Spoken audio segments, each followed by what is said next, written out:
বিস্তারিত আলোচনা করার জন্য কীরকম কী চার্জেস কাটে, অ্যানুয়াল ফি কীরকম, মোবাইল যে SMS চার্জেস তো সেটা কীরকম, তো বিস্তারিত এই ভিডিওতে আমরা আলোচনা করব। অনেকেরই ডিমান্ড ছিল এই ভিডিওটার জন্য। তো সুদের হার কীরকম, কীরকম সুদ পাবো আমরা অ্যাকাউন্ট খুললে, এবং অ্যাকাউন্ট খোলার পদ্ধতি কীরকম, সমস্ত এই ভিডিওতে আমি আলোচনা করব। ভিডিওটা শেষ পর্যন্ত দেখার জন্য অনুরোধ রইল। তো যদি বলি জিও পেমেন্টস ব্যাঙ্ক, এটা হচ্ছে জিও ফাইন্যান্স সার্ভিসেস বা জিও কোম্পানি বা রিলায়েন্স যে কোম্পানি, তো তারই একটা অংশ। এটা একটা পেমেন্টস ব্যাঙ্ক, এটা RBI দ্বারা অনুমোদিত, এবং এখানে তুমি ইউপিআই ট্রানজ্যাকশান ডিজিটালভাবে তুমি ট্রানজ্যাকশান বা সেভিংস এটা ডিজিটালভাবে অ্যাকাউন্টও খুলে দেয়, ডিজিটালভাবে অ্যাকাউন্ট ক্রিয়েট এবং টাকা ট্রান্সফার এবং নিরাপদে, সম্পূর্ণ নিরাপদে তুমি রিচার্জ করতে পারবে, ইউপিআই ট্রানজ্যাকশান করতে পারবে প্রভৃতি। ব্যাংকের যদি পরিচিতি বলি বা জিও ফাইন্যান্স ব্যাঙ্ক সম্পূর্ণ প্রাথমিক যে ধারণা তোমাকে দিতে চাই বা ডিজিটাল ব্যাঙ্কিং একটা এগুলো ইকোসিস্টেম। এখানে তোমাকে জিরো ব্যালেন্সের সুবিধা তোমাদেরকে এরা দেয়। তোমার কোনো টাকা রাখার দরকার নেই অ্যাকাউন্টের মধ্যে, নিম্নতম ব্যালেন্স প্রয়োজন নেই, কোনো বাধ্যতামূলক ফি নেই।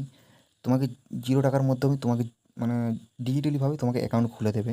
এবং জিরো ব্যালেন্স মানে এই না যে পরিষেবার জন্য টাকা নেবে না, পরিষেবার জন্য যদি তুমি লিমিটেডভাবে ব্যবহার করো তাহলে ঠিক আছে, যদি লিমিটেডের বেশি ব্যবহার করো তোমার কাছ থেকে টাকা চার্জ করবে এরা। তার পরবর্তী করে যদি খোলার পদ্ধতি কীরকমভাবে, ডিজিটাল মাধ্যমে খোলা যায়। জিও ফাইন্যান্স অ্যাপ বা মাই জিও যে অ্যাপ, সেখানে ইনস্টল করতে হবে। ইনস্টল করার পরে এখান থেকে তুমি অ্যাকাউন্ট খুলতে পারবে, এবং যে সমস্ত নথি বা কাগজপত্র লাগবে সেটা হচ্ছে আধার কার্ড লাগবে এবং তোমার প্যান কার্ড আবশ্যিক। যে মোবাইল নাম্বারটা তোমার আধার কার্ডের সঙ্গে লিঙ্ক আছে সেই মোবাইল নাম্বারটা দিয়ে তুমি অ্যাকাউন্ট খুলতে পারবে। তোমার যে জিও সিম হতে হবে তা বাধ্যতামূলক নয়, ভিআই, এয়ারটেল, BSNL প্রভৃতি সিমের মাধ্যমে তুমি খুলতে পারবে। জিও হলেই যে আমার অ্যাকাউন্ট হবে, অন্য সিমে হবে না, এরকম কোনো কথা নেই।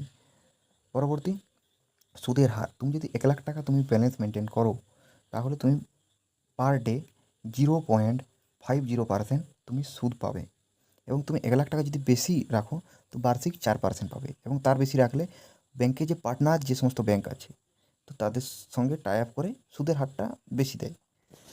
তো পরবর্তী, জিও আচ্ছা জিও ডেবিট কার্ড বা এটিএম কার্ড তোমরা যা বলো, তো এটিএম কার্ডের জন্য তুমি যদি এটিএম তোলা বা যদি টাকা তোলো বা জমা করো, একটা নির্দিষ্ট পর্যন্ত টাকা নেয় না, তারপর থেকে টাকা চার্জ করে।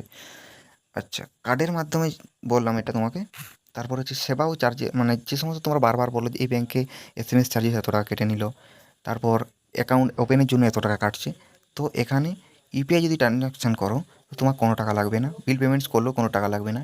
তুমি যে এটিএমে টাকা তোলো, তোমাকে একটু আগে বললাম যে একটা মান্থলি লিমিট থাকে, সেই লিমিট যদি তুমি ক্রস না করো কোনো টাকা লাগবে না। যদি ক্রস করো, এক্সট্রা ব্যবহার করো বা IMPS যদি ব্যবহার করো, তো তোমার কাছ থেকে ব্যাংক টাকা কাটবে।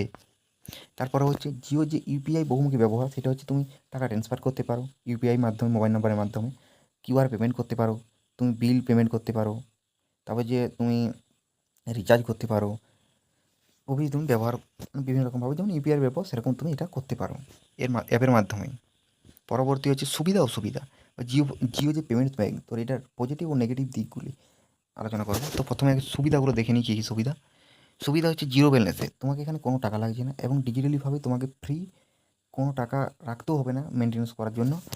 পুরোপুরি জিরো ব্যালেন্সের অ্যাকাউন্ট এরা খুলে দিচ্ছে, এবং পুরোপুরি ডিজিটাল যেটা বললাম। এবং ইউপিআই ও বিল, তুমি দৈনন্দিনে ইউপিআই হিসেবেও ব্যবহার করতে পারো এই অ্যাকাউন্টটা, এবং বিল পেমেন্টের ক্ষেত্রেও ব্যবহার করতে পারো।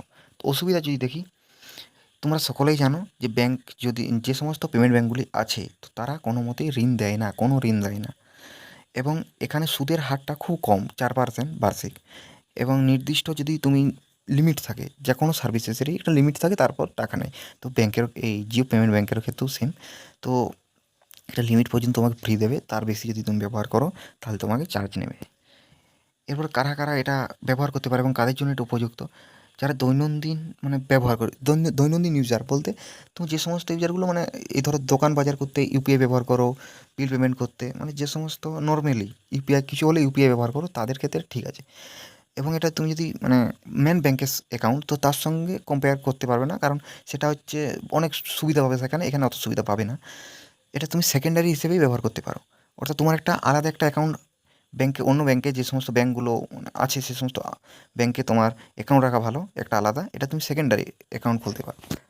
যে সমস্ত পেমেন্টগুলো আছে সেগুলো বলবো একটা সেকেন্ডারি অ্যাকাউন্ট খোলাই ভালো, প্রাইমারি না খুলে। তো এখানে তুমি একটা ওয়ালেট হিসেবে ব্যবহার করতে পারো এটাকে। তার পরবর্তী আমি যদি দেখি কারা কারা এটা মানে কী বলবো ব্যবহার করা উচিত, আমি এই একটু আগে বললাম যারা বড় সেভিংস অ্যাকাউন্ট খুঁজছো তাদের এখানে খোলা উচিত নয়, কারণ এখানে তুমি সুদও পাবে না, তোমার প্রচুর লিমিটেশন আছে, তুমি অসুবিধায় পড়বে। এবং এখানে ব্যাংকের কোনো লোন দেয় না প্রথমত। আর এখানে অনেক সুবিধা তুমি পাবে না, মানে কী বলবো, যেহেতু ব্যাংক গেলে তোমাকে অনেক সহযোগিতা করবে, কিন্তু এখানে যেহেতু অনলাইন তাই অনেক সুবিধা তুমি এখানে পাবে না। অতএব তোমার যদি তুমি প্রাইমারি খুলতে চাও তো তোমাকে ব্যাংকে গিয়ে খোলাই যুক্তিযোগ্য। আচ্ছা, পরবর্তী স্লাইড দেখি, ব্যবহারকারী ব্যালেন্স বিন্যাস। আচ্ছা, আমি একটু আগেই বলছিলাম যে এখানে তুমি ছোটো অ্যাকাউন্ট বা তুমি সেকেন্ডারি অ্যাকাউন্ট হিসেবে যদি ব্যবহার করতে চাও, তুমি এখানে বেশিরভাগ লোকেই দেখতে পাবে যে তারা ছোটো অ্যামাউন্ট এখানে রাখে, বেশি অ্যামাউন্ট রাখে না। মাঝারি অর্থাৎ ছোটো অ্যামাউন্টের বলতেও এখানে 45% মানুষ ছোটো হিসেবেই দেখে, প্রাইমারি প্রাইমারি এটা দেখে না, এটা সেকেন্ডারি দেখে। খুব কম টাকা রাখে এখানে।